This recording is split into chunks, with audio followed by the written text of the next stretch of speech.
Grabación 47, Introducción al libro de Habacuc de la Biblia de la Universidad de Navarra. El libro de Habacuc entró desde el principio en el volumen hebreo de los profetas menores. Del mismo modo, fue recibido en el canon cristiano del Antiguo Testamento, donde aparece en octavo lugar, a continuación de Nahum. El oráculo con el que comienza el libro, los caldeos, pueblo que acabó con el poderío de Asiria, aparecen como instrumentos de Dios contra los opresores de Israel. De este modo, se da continuidad a los oráculos contra Asiria, objetivo principal del libro precedente de Nahum. Presenta semejanzas de contenido con otros profetas, como Isaías, Jeremías, Miqueas, con algunos salmos y con el libro de Job. De la persona de Habacuc solo sabemos lo poco que puede deducirse de su libro. Este lo presenta como un centinela a la escucha del mensaje divino. El salmo final del libro puede hacer pensar que es un levita, o al menos alguien que conoce bien el culto. Por las referencias del escrito, Habacuc debió ejercitar su ministerio profético al comienzo de la expansión del imperio neobabilónico, años 625 a 612 a.C. Una tradición judía tardía, recibida en los apéndices del libro de Daniel, dice que el profeta Habacuc fue llevado desde Judá a Babilonia, prendido de los cabellos por un ángel, para salvar a Daniel de la fosa de los leones. Inciso 1. Estructura y síntesis del contenido. En este libro se distinguen con claridad dos partes diferentes con formas literarias distintas: una colección de oráculos y un salmo.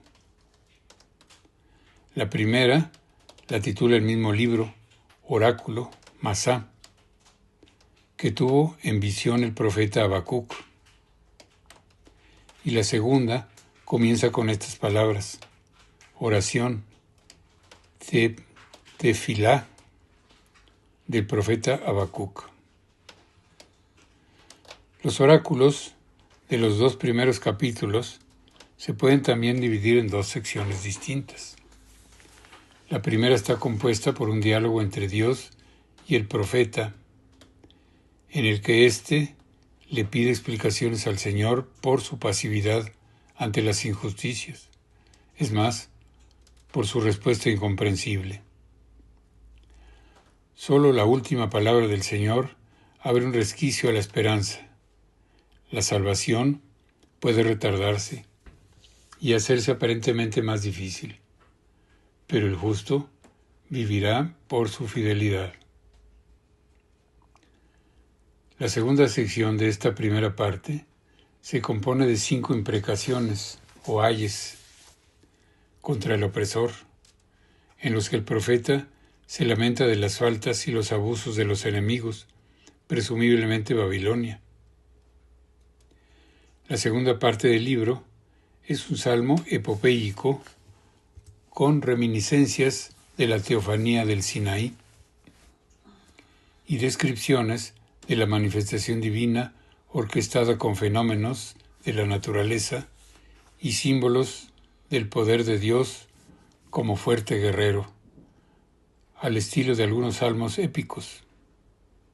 Sin embargo, los contenidos del salmo tienen una relación muy estrecha con lo que se ha dicho en las anteriores colecciones de oráculos, pues en él se celebra la respuesta de Dios que hasta ahora se había hecho esperar. Desde esta perspectiva unitaria, la estructura del libro sería la siguiente. Primera parte. Diálogo entre Habacuc y Dios. Capítulo 1, versículo 2 a 2,4. El profeta se lamenta ante el Señor de las injusticias, y la respuesta del Señor es paradójica, pues presenta como instrumento suyo al pueblo opresor, los caldeos. Al profeta esto le parece todavía más sorprendente, pues el pueblo que ha elegido para la purificación no es precisamente un dechado de virtudes. Entonces Dios le responde con claridad: hay un tiempo para cada cosa. El profeta como el justo deben esperar, y mientras tanto vivir en fidelidad. Segunda parte. Imprecaciones contra el opresor. Capítulo 2, versículos 5 a 20. Puede considerarse como una ampliación de la respuesta divina. Tras un exordio, condena los abusos de los enemigos con 5 imprecaciones que tienen la misma forma literaria, pues comienzan con un ay del que. La descripción del poder de los opresores está en muchos casos expresada con ironía. Tercera parte. Salmo de Habacuc, capítulo 3, versículos 1 a 19. Es la conclusión evidente del contenido del libro. El profeta, que recuerda la protección del Señor sobre el pueblo, pide y celebra la intervención de Dios. Tras la evocación de las cualidades y el poder del Señor manifestados en la historia del pueblo, el profeta renueva su confianza en el Dios de Israel. En esta estructura, las palabras del profeta pronunciadas, quizá en diversos momentos, se articulan en un canto de esperanza y en una profesión de fe en el Señor que no abandona a los suyos. Inciso 2. Composición y marco histórico. Es razonable pensar que el comienzo del libro se refiere a la situación de Israel reflejada en otros escritos proféticos como Miqueas o Isaías, es decir, en la época del dominio asirio. En la lógica de la sucesión histórica, los versículos siguientes designan a los caldeos, el imperio neobabilónico, que empiezan a aparecer en la escena histórica. Por tanto, la profecía de Habacuc habrá que enmarcarla en el contexto histórico que rodeó la caída de Nínive en el 612 a.C., o bien en torno a la batalla de Carquemis en el 605 a.C., tras la cual Nabucodonosor de Babilonia se hizo dueño del Próximo Oriente. Al no haber referencia al asedio de Jerusalén 597 a.C., ni a la deportación a Babilonia 587 a.C., es lógico situar los oráculos del libro a finales del siglo VII a.C. Sin embargo, como las indicaciones del opresor impío son bastante genéricas, excepto alguna expresión puntual como los caldeos, en el capítulo 1:6, es posible que los oráculos se hayan releído o actualizado con motivo de invasiones posteriores. El libro es cercano en lenguaje y estilo a Isaías, Jeremías y Miqueas. Es un escrito poético de lengua clara y vigorosa, que alcanza con facilidad tonos épicos. La tercera parte constituye una buena muestra de salmo épico, en la línea de otros salmos del mismo género. Inciso 3. Enseñanza. Pese a su brevedad, Habacuc es profundo. Instruido en la fe tradicional israelita, cree con firmeza que Dios dirige como soberano único los derroteros de las naciones. De modo especial gobierna al pueblo elegido. Igualmente, domina las fuerzas cósmicas como Señor de cielos y tierra, y es sumamente santo y justo. Es el único Dios vivo frente a la vanidad de los ídolos de las naciones. Habacuc es hombre que reflexiona acerca de las verdades de la revelación, los acontecimientos presentes y la historia pasada de Israel. Sin embargo, hay algo que no llega a entender. ¿Cómo explicar que Dios, que tiene un especial cuidado de su pueblo, lo castigue tan duramente? ¿Por qué envía Dios a los caldeos como instrumento de castigo, si este es un pueblo engreído y cruel, aún más pecador que Israel? ¿Cómo compaginar la santidad y omnipotencia divinas con la existencia de graves males entre las naciones y en medio de su propio pueblo, al que eligió? Para resolver la difícil cuestión, el profeta entabla un diálogo con Dios, desarrollado en los 2 primeros capítulos del libro. Las respuestas del Señor se encaminan a hacerle considerar que las injusticias de las naciones, y lo mismo las de Israel, son graves desobediencias a la soberanía de Dios que exigen corrección y castigo. Todo injusto opresor, Habacuc se lo plantea sobre todo desde el plano colectivo de los pueblos, será castigado por el Señor del universo, mientras que el justo será salvado con tal de que persevere en la fidelidad a Dios. Aquí está la clave del mensaje de Habacuc. Todo el resto del libro es desarrollo de esta idea.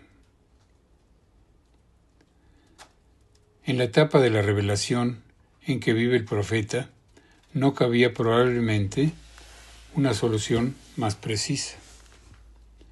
Se necesitará llegar a la plenitud de la revelación de Dios en Jesucristo para encontrar la respuesta definitiva al sentido de la existencia del mal en el mundo. El libro de Job se plantea la misma cuestión desde un plano individual. ¿Por qué sufre el justo y prospera a veces el pecador?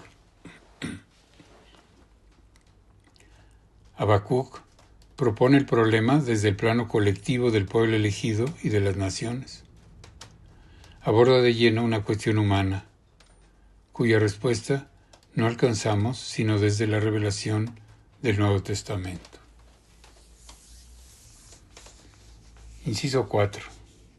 El libro de Habacuc a la luz del Nuevo Testamento. Habacuc ha gozado de cierto influjo en la tradición judía y en la cristiana, a pesar de su brevedad. Ya se ha indicado su eco en Daniel, capítulo 14, versículos 33 a 42, y que los 2 primeros capítulos de Habacuc fueron comentados por el grupo judío de Qumran. En época talmúdica, siglos IV a VI después de Jesucristo, Rabí Simlai consideró el capítulo 2.4 como un compendio de los 613 preceptos de la ley de Moisés. Lo más notable es que 2.4 ha sido uno de los textos en los que se apoyó San Pablo para su exposición de la doctrina de la justificación por la fe, aunque dándole un sentido más profundo que el que tiene en el profeta. Muestra que la justicia divina en el hombre comienza y se perfecciona por la fe, sin necesidad de las obras de la ley. También San Pablo cita en el texto del capítulo 1.5, en su discurso en Antioquía, enmarcándolo en una actualización que le da gran vigor.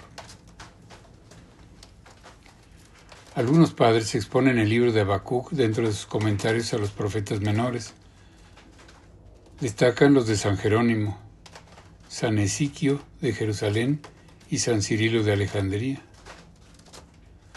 Hay también algún comentario al Salmo del capítulo 3, como el que hace San Beda, pero lo habitual es la referencia al texto del capítulo 2, 4, citado por San Pablo, o a la tradición del traslado de Habacuc a Babilonia para la liberación de Daniel. Fin de la introducción al libro de Habacuc.